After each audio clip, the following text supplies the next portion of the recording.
अस्सलाम वालेकुम everyone. Edu mentor podcast में आप सबका खुश आमदीद। मैं हूं आपका होस्ट फराज अयूब।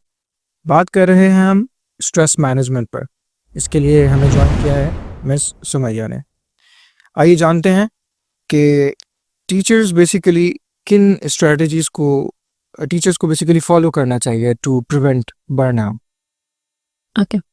आपने ना एक मैं समझूंगी $1,000,000 क्वेश्चन पूछा है कि टीचर्स को कौन सी स्ट्रेटजी यूज़ करनी चाहिए अपने लिए, और ऐसी स्ट्रेटजी ज़ाहिर है उनकी फैमिली भी है, उनके स्टूडेंट्स भी हैं, उनसे बहुत सारे लोग मुतासिर हैं। ठीक है, अच्छा, वो चीज़ें जो एक टीचर यूज़ कर सकते हैं अपने लिए, आप बेसिक आप स्टार्ट कर सकते हैं आप एंजाइटी को चैनलाइज करने वाली चीज़ों से। ठीक है, जैसे आपने मेडिटेशन कर ली, जैसे आपने एक्सरसाइज कर ली, आपने अपने कनेक्शन स्ट्रांग रखे। अच्छा देखिए, सोशल कनेक्शन, सोशल कनेक्टेडनेस बहुत इंपॉर्टेंट चीज़ है।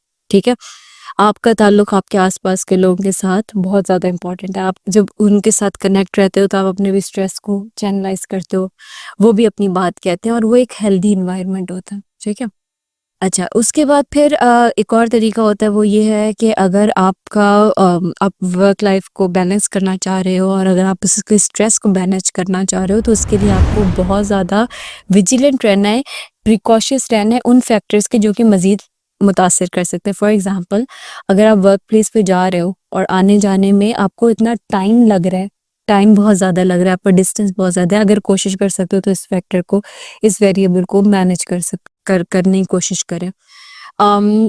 ऐसी चीज़ें जो आपको डेली मुतासिर करें, ऐसे लोग जो आपको डेली मुतासिर कर रहे हैं, ऐसे दोस्त जो आपको डेली मुतासिर कर रहे हैं, उनसे अपने आप को दूर रखें।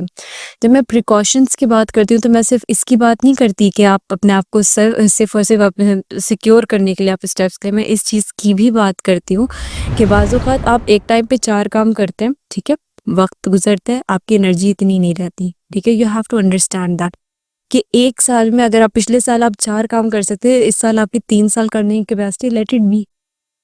ज़रूरी नहीं कि देखिए, ये बहुत ज़रूरी है कि you don't have to be very harsh on yourself, you have to be very kind. आपको बहुत काइंड अपने साथ रहना है, आपको बहुत एम्पैथेटिक अपने साथ रहना है और दूसरों के साथ रहना है। ठीक है? तो जो स्ट्रेटजीज़ आप यूज़ कर सकते हैं कि आप इनके अलावा आप प्रोफेशनल हेल्प सीख कर सकते हो। ऐसा एनवायरनमेंट जहाँ पे आपको सेफली और कॉन्फिडेंशियलिटी के साथ आपकी बात सुनी जाए। ठीक है? और एज़ अ फैकल्टी आप टीचर होते हुए अपने स्टूडेंट्स को भी वो एनवायरनमेंट दे सकते हैं। ठीक है?